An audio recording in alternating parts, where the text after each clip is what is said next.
Pada video pembelajaran kali ini, kita akan mempelajari tentang sistem informasi manajemen. Ini merupakan pertemuan ketiga dari mata kuliah proses bisnis. Pertama-tama kita akan mempelajari tentang sistem manajemen. Suatu perusahaan atau suatu organisasi, kata manajemen sendiri itu berurusan dengan masalah pengelolaan. Jadi semua perusahaan pasti tujuan utamanya adalah untuk memperoleh laba dari kegiatan operasionalnya. Untuk itu, perlu ada manajemen yang mengatur agar tujuan tersebut tercapai. Ada suatu sistem dalam manajemen yang mengelola sumber dayanya, baik manusia maupun bahan mentah, untuk mencapai tujuan dari organisasi. Sistem manajemen sendiri memiliki 4 macam input, ya, yang disebut sebagai 4M plus money. 4M tersebut adalah manusia, metode, material, dan mesin. Ditambah sumber daya uang untuk dapat memperoleh semua itu. Kita sekarang beranjak kepada level-level dari suatu perusahaan. Suatu perusahaan memiliki 3 macam level pada umumnya, ya. Level yang paling atas disebut sebagai top management atau level tingkat atas. Di bagian tengah, para koordinator-koordinator atau para manajer-manajernya itu disebut sebagai level menengah. Kemudian ada bagian bawah yang untuk operasional, ya, itu disebut juga bagian yang paling operasional, bagian paling bawah. Ya, ini adalah contoh organisasi perusahaan berdasarkan pada fungsionalnya. Ya. Nah, tiap level ini memiliki suatu strategi yang berbeda. Hal ini dapat kita lihat pada grafik di sini. Manajemen tingkat atas itu memiliki yang namanya strategic level, ya. Dia memiliki strategic plan. Manajemen tingkat menengah disebut juga sebagai manajemen kontrol. Dia disebut juga sebagai tactical level. Manajemen lini pertama atau yang disebut juga sebagai technical level memiliki kebijakan operasional kontrol. Manajemen dan kegiatan. Manajemen tingkat atas yang memiliki kegiatan strategic plan itu terdiri dari eksekutif, direktur utama, dan direktur. Manajemen di tengah atau middle level management yang terdiri dari manajer divisi, manajer cabang, itu memiliki kegiatan yang bertugas untuk mengontrol. Oleh karena itu disebut sebagai manajemen kontrol. Sedangkan tingkat yang pertama atau disebut operating manager itu terdiri dari manajer, para pengawas, memiliki tugas sebagai operasional, ya, atau operasional kontrol.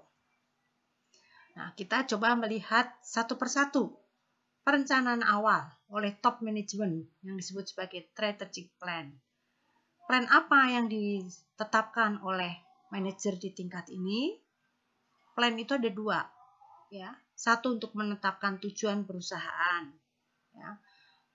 Tetapan tujuan perusahaan bisa perencanaan dalam jangka panjang, 5 tahun, misalnya memiliki cita-cita menjadi penjual terbesar di Jawa Barat dan menguasai 60%, atau perencanaan jangka pendek yang dilakukan per tahun.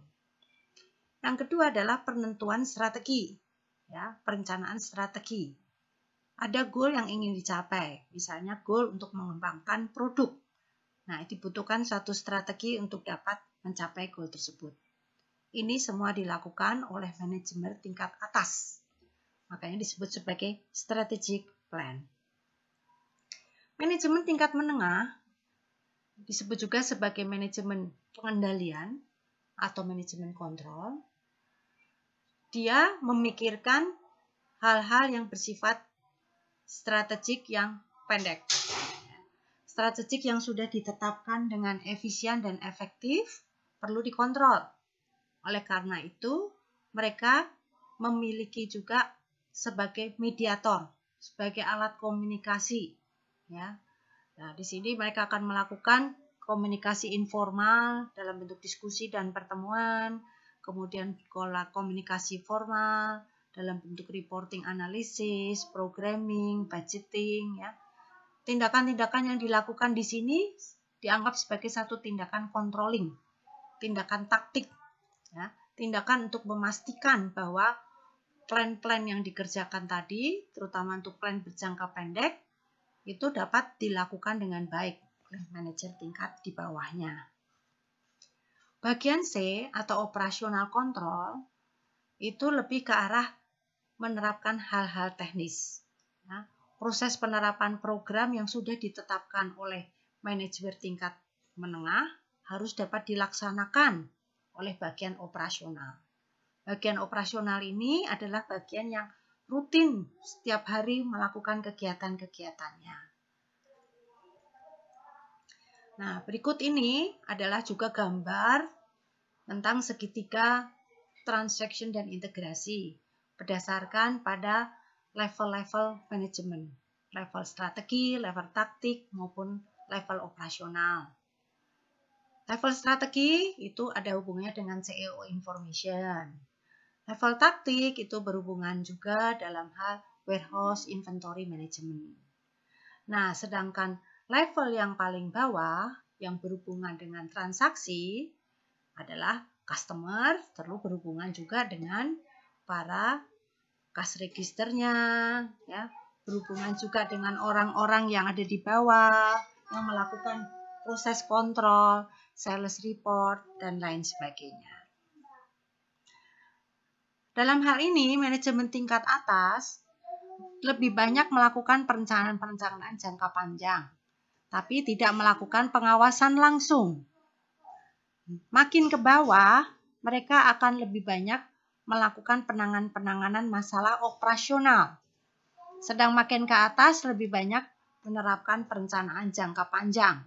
Jadi kita melihat bentuk segitiga di atas, pengawasan operasional, pengawasan masalah-masalah sehari-hari, itu akan banyak dilakukan oleh tingkat bawah. Sedangkan tingkat atas lebih banyak memikirkan tentang perencanaan jangka panjang, penentuan strategi, dan penganalisaan perumusan kebijakan-kebijakan yang ada. Keputusan dari manajemen sendiri dibagi menjadi beberapa. Adalah keputusan yang tidak terstruktur, setengah terstruktur, dan keputusan terstruktur. Keputusan yang setiap hari rutin dilakukan itu dapat diprogram. Oleh karena itu disebut sebagai keputusan terstruktur. Keputusan yang setengah struktur itu keputusan yang membutuhkan analisa. Sebagian dapat diprogram, sebagian tidak. Misalnya keputusan pengembangan sistem informasi perusahaan. Sedangkan keputusan yang tidak terstruktur adalah keputusan dengan perusahaan lain. Ini jarang dilakukan, membutuhkan dealing dengan eksternal. Oleh karena itu dilakukan oleh manajemen tingkat atas. Nah, kembali kita bisa melihat di sini manajemen tingkat atas itu melakukan hal yang tidak berulang-ulang, ya, tidak terprogram, bahkan kadang tidak terstruktur. Tapi makin ke bawah, apa yang dilakukan adalah sesuatu yang rutin, sehingga dapat diprogram, dapat distruktur, mudah diprediksi, dan itu kan dilakukan secara berulang-ulang, gitu ya. Informasinya juga mudah tersedia. Tipe-tipe dari informasi. Kita bisa mengatakan bahwa tipe informasi makin ke atas itu makin lebar, makin tersaring. Ya. Jadi yang ada kadang kita melihat bahwa laporan ke manajer tingkat atas itu bagus semuanya. Tapi kenyataannya berbeda. Karena untuk tipe-tipe informasi di tingkat bawah itu akan lebih detail, lebih terinci. Sedangkan yang dilaporkan ke atas kebanyakan adalah sesuatu yang sudah tersaring. Ya, jadi kadang-kadang terjadi misinformation antara manajemen tingkat atas dan tingkat menengah maupun dengan manajemen tingkat lini pertama. Hal ini yang perlu kita hindarkan. Jadi tingkat informasi itu untuk tingkat atas, ya, kita memang 15% sampai 20% informasinya sudah terolah, gitu ya. Ya, 25 sampai 35% adalah informasi dari middle management. Ya. Sedangkan 10-15% adalah sesuatu yang bersifat mungkin hard copy, ya, non PDA. Ya. Manajemen tengah, infonya sudah lebih tersaring. Ya. Contohnya kalau di sini adalah total penjualan masing-masing daerah. Kalau manajemen atas adalah total penjualan dari seluruh perusahaan, gitu ya. Tapi kalau untuk manajemen tingkat bawah, infonya akan terinci, ya, karena ini adalah tingkat teknis, di mana penjualan masing-masing di tempat itu terdapat datanya dengan lebih rinci dan lebih detail, gitu. Ya, jadi tipe informasinya makin ke atas memang makin tersaring dan memang hanya informasi yang penting saja yang diberikan. Tahap kedua tentang sistem informasi manajemen akan saya lanjutkan kemudian. Tapi baiklah, untuk pada video yang berikutnya. Sekarang kita akan coba akhiri dulu untuk video pertama. Sambil kalian juga bisa memperdalam tentang tingkat-tingkat level dari manajemen yang ada.